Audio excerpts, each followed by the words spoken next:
Sean Diddy Combs isn't waiting for a judge to free him. He's allegedly blackmailing the President of the United States to do it by Friday. That's not our phrasing. That's the story insiders say is spreading through both Washington and Diddy's prison block. And then came the clip that set off a political firestorm. On October 6, 2025, standing in the Oval Office, President Donald Trump told reporters, "A lot of people have asked me for pardons. I call him Puff Daddy. He has asked me for a pardon." Those words weren't offhand, they were a signal. Because what's happening right now doesn't look like a plea. It looks like a negotiation with a cutoff point. And to be honest with you, this is going to be a great PR thing for Trump. So how do things get leaked? They get leaked when people want you to know what might be happening. You know what I'm saying? Yeah. Now, at the same time as this news came, like literally right before this news broke, there was a notice filed by Diddy's attorney, Alexandra Shapiro, who is in charge of his appeal. And they basically just put the court on notice that in 4 to 6 weeks, they're going to be appealing the sentence. We've learned through multiple outlets, including TMZ and Rolling Stone, that Diddy's legal team isn't relying on courtroom appeals. They are using leverage, and that leverage has a name that prosecutors already confirmed during his trial: the freak-off tape. These are the same recordings prosecutors described in July 2025 as showing private encounters between women and male companions arranged by Combs. According to insiders, there's a reason those tapes were sealed by the court and never released to the public. They allegedly feature powerful men in the room, men with recognizable faces, some reportedly tied to Trump's own circle. That's the first bombshell. Because if these recordings are as real as the court transcripts confirm, then we're not just talking about a scandal. We're talking about a potential national security problem wrapped in celebrity gossip. Diddy's team seems to know that, and they're betting everything on it. Not only that, he sent the U.S. attorney down to prison to speak with her. Normally, it's the attorney general who does it, but let's be real. Get your point. It was the president. Now, on Diddy, I got a little recon on this. I know who called the White House, and it's somebody close to Diddy. And the person that this person called in the White House has a direct line to Trump. Let's set the clock. On October 3, Diddy was sentenced to 50 months in federal prison for violating the Mann Act, the century-old statute about transporting people across state lines for immoral purposes. His lead attorney, Tenny Garagos, didn't waste a day. Within 72 hours of sentencing, a high-ranking White House contact had reportedly taken her call. That kind of access doesn't happen by accident, and it raises a question we can't ignore. Why would Trump's staff even entertain a conversation with a freshly convicted felon unless there was something they wanted to keep buried? 4 years, 2 months in prison. Wow. He served a year. He gets some time. He gets 15% credit, so he'd be at 14-ish. 2.5 years. 2 months. So, and then he gets another 15% in the remaining. Yeah. He's out in 2 years. Yeah. Should have stuck with the original guess. I know. Diddy wasn't convicted of the trafficking charges that once dominated headlines. He was acquitted. The jury cleared him of the worst accusations. So why would his camp still have the kind of leverage that could move a president? The answer might lie in a rumor echoing through the Metropolitan Detention Center in Brooklyn, where Diddy is locked up. One inmate allegedly overheard him saying, "They'll let me out by Friday or the tapes drop." Whether that was a bluff or a threat, we can't confirm, but the timing fits. Trump acknowledged the pardon request days after that rumor hit social media, almost as if he was responding to it. If those recordings exist and they surface, the fallout would stretch far beyond Diddy. Court records show that several tapes were confiscated during the federal raids on his homes in Miami and LA in early 2024. Some of that footage, according to prosecutors, included unidentified men engaging in coerced private acts. Imagine what happens if one of those men turns out to be connected to the Trump campaign. The result could dwarf the scandals already orbiting his legal troubles. So Diddy may be pardoned this week. This news comes from a high-ranking White House official. It's an alleged report. I reached out and didn't get any response, true or not true, on this. So I don't know, where that leaves us. But meanwhile, Trump has proven he's not above using the pardon power like a political currency. Just look at what he did for George Santos, commuting a sentence after barely 3 months behind bars. That move stunned even loyalists inside the administration. But the Santos case showed something else. Trump will bend the rules if there's something in it for him. Diddy's team appears to have noticed. This time, it's not about campaign contributions or photo ops. According to 2 people familiar with the negotiation, Diddy's offer isn't money, it's silence. One former associate described it as the nuclear option. By late last week, sources close to the situation told Rolling Stone that a package of materials had been quietly delivered to intermediaries aligned with a Trump-linked political committee. That package, they claim, included proof of donations totaling roughly $150 million to various super PACs supporting the former president. Diddy's official fine from the court? Just $500,000. Pocket change. The difference in those numbers speaks volumes about what this really is. Is that money buying his freedom? Or insurance against betrayal? That's the puzzle driving everyone from prosecutors to entertainment reporters into overdrive. Because if the donation trail is traceable, it could mark one of the largest unofficial transactions ever tied to a federal commutation request.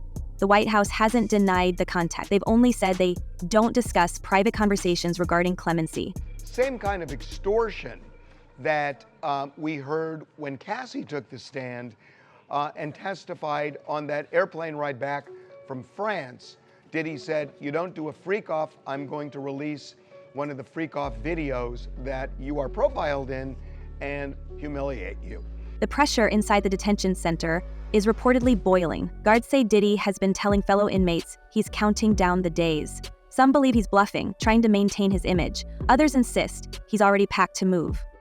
But here's the dark twist. If the tapes don't exist, or if Trump calls his bluff, then Diddy's gambit collapses. He'll have given up tens of millions, maybe everything he owns, for a promise that vanishes the moment the president decides he doesn't need him.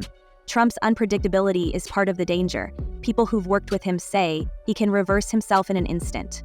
He might sign a pardon in the morning and rescind it by lunch.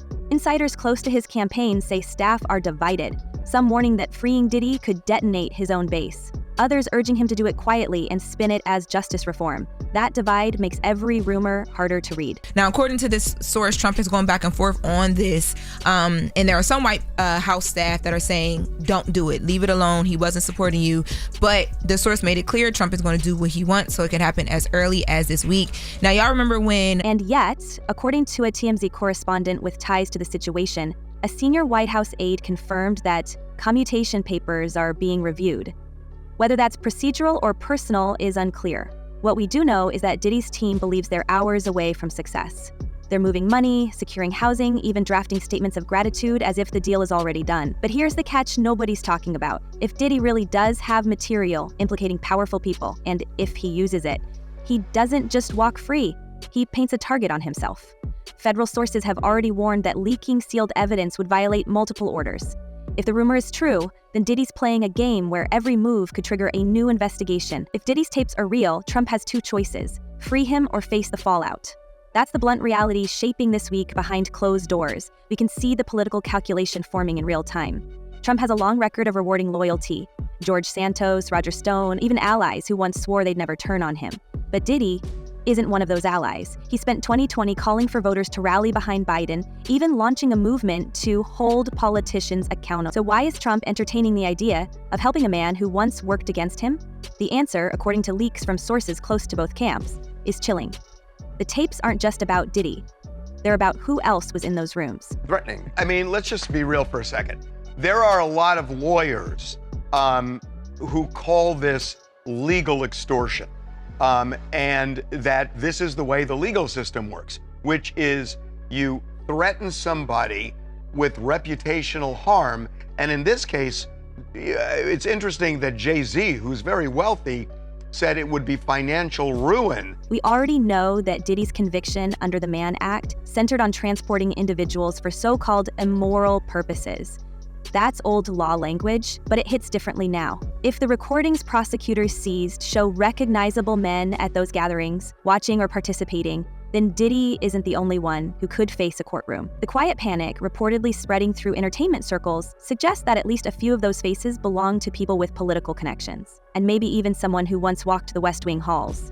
A former security contractor told one reporter that Diddy never threw a private event without a guest list that could ruin someone. No one in the White House has denied that statement, which is strange because usually when rumors cross into the president's orbit, the denials come fast. Here's what makes the timing so strange. Diddy was sentenced on October 3rd, and that very afternoon, his lawyer, Tenny Garros, confirmed contact with what she called a senior administration official. Usually, the pardon process takes months, sometimes years, filtered through the Department of Justice and layers of review. But in this case, calls were being made within hours. One former Justice Department staffer described it as highly irregular, suggesting that someone at the highest level wanted it handled off the record. The rush itself may be the biggest clue that this isn't a normal plea. It's damage control disguised as mercy. So he got off like a fat rat in a cheese factory. But for a dude like Diddy going to jail and spending all that time, I'm not saying it's going to be rough or nothing like that, because his former president of Bad Boy, Kirk Burrows, with the federal jail. You understand? Lil' Kim with the federal jail. Meanwhile, Diddy's empire is collapsing like a stage set after the lights go out. His fortune, once estimated at $400 million, is shrinking fast. Court filings show he owes creditors millions in pending civil suits, and his 10-bedroom mansion in LA, listed at $61.5 million, is still sitting unsold. The private jets have been grounded for months, his beverage brand partnerships dissolved, and his record label staff quietly laid off. To insiders, it looks less like financial misfortune and more like liquidation. He's cashing out of everything, fast. The question is why? Is he selling assets to bankroll the pardon effort? Or is he preparing to vanish the second his sentence disappears? Diddy's entire career was built on control. Controlling artists, controlling partners, controlling the story before anyone else could. He was the man who demanded loyalty with contracts and silence with checks. Every scandal, every betrayal was spun into a narrative that made him look untouchable. But the irony is almost cinematic. Inside the Metropolitan Detention Center in Brooklyn, there is no such thing as control. Inmates follow orders from guards, meals come when they come, and even celebrity fades under fluorescent light. For a man who once built empires with the power of his name, the idea of powerlessness must cut deeper than any sentence. Sources from inside the facility describe Diddy as restless but calculated, adapting to prison life not by retreating but by rebranding himself. According to two individuals familiar with daily routines at MDC, he's been teaching an entrepreneurship class to other inmates, offering lessons on branding, negotiation, and resilience. It's almost absurd. The same man accused of exploiting others, now lecturing about opportunity. But that's Diddy's instinct. Even locked behind bars, he finds a way to turn the situation into a stage. Trump pardoning Diddy will create another Epstein for him. It would be a nightmare.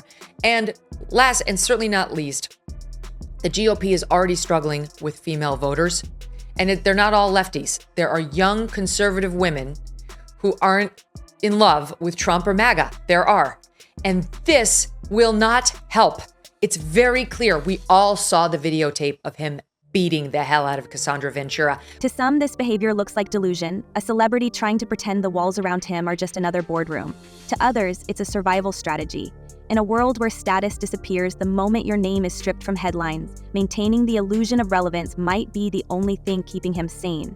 The guards reportedly call him Professor Puff, half as a joke, half as recognition that his charisma still fills a room. For now, teaching seems to be his way of reminding himself that he's still in charge of something, even if that something is a handful of men in gray uniforms. But we have to ask ourselves what that says about his mindset. Is this a man crumbling under humiliation, trying to rebuild the empire in miniature form just to stay afloat?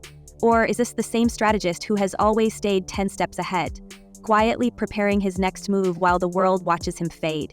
The answer could decide how far he's willing to go once his patience runs out, because the difference between desperation and determination, in this context, might be nothing more than timing. Sean Diddy Combs, right? Would you consider pardoning him? Well, he was essentially, I guess, sort of half innocent. Yes. I don't know what they do. He's still in jail or something, but he was celebrating a victory, but he seems, I guess it wasn't as good as a victory.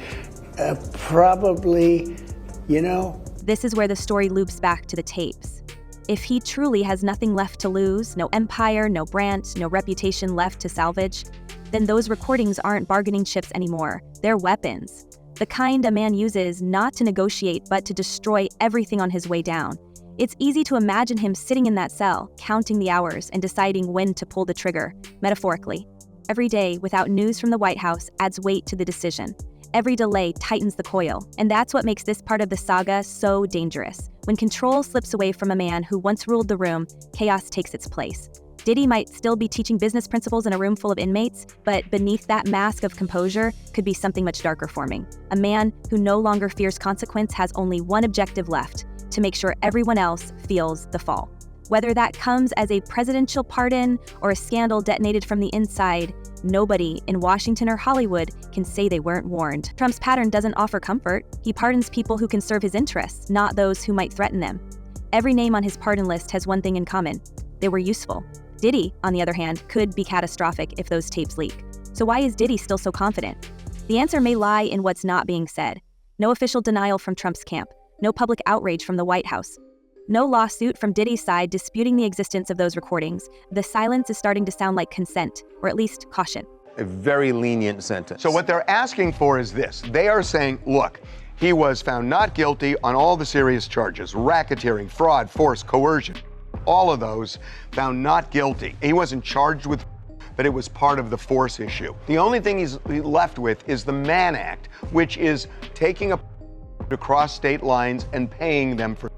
And now there's talk that a major media outlet has been approached with backup copies of the footage to be released if Diddy's release doesn't go through. It's the kind of nuclear insurance only a desperate man would prepare. One unnamed industry figure told Variety that if even one of those files goes public, it will make Epstein look like a traffic ticket. It's hyperbole maybe, but the fear is real. Behind that fear sits a number that keeps popping up in every whisper: $150 million. That's the rumored sum funneled through pro-Trump committees in the past month.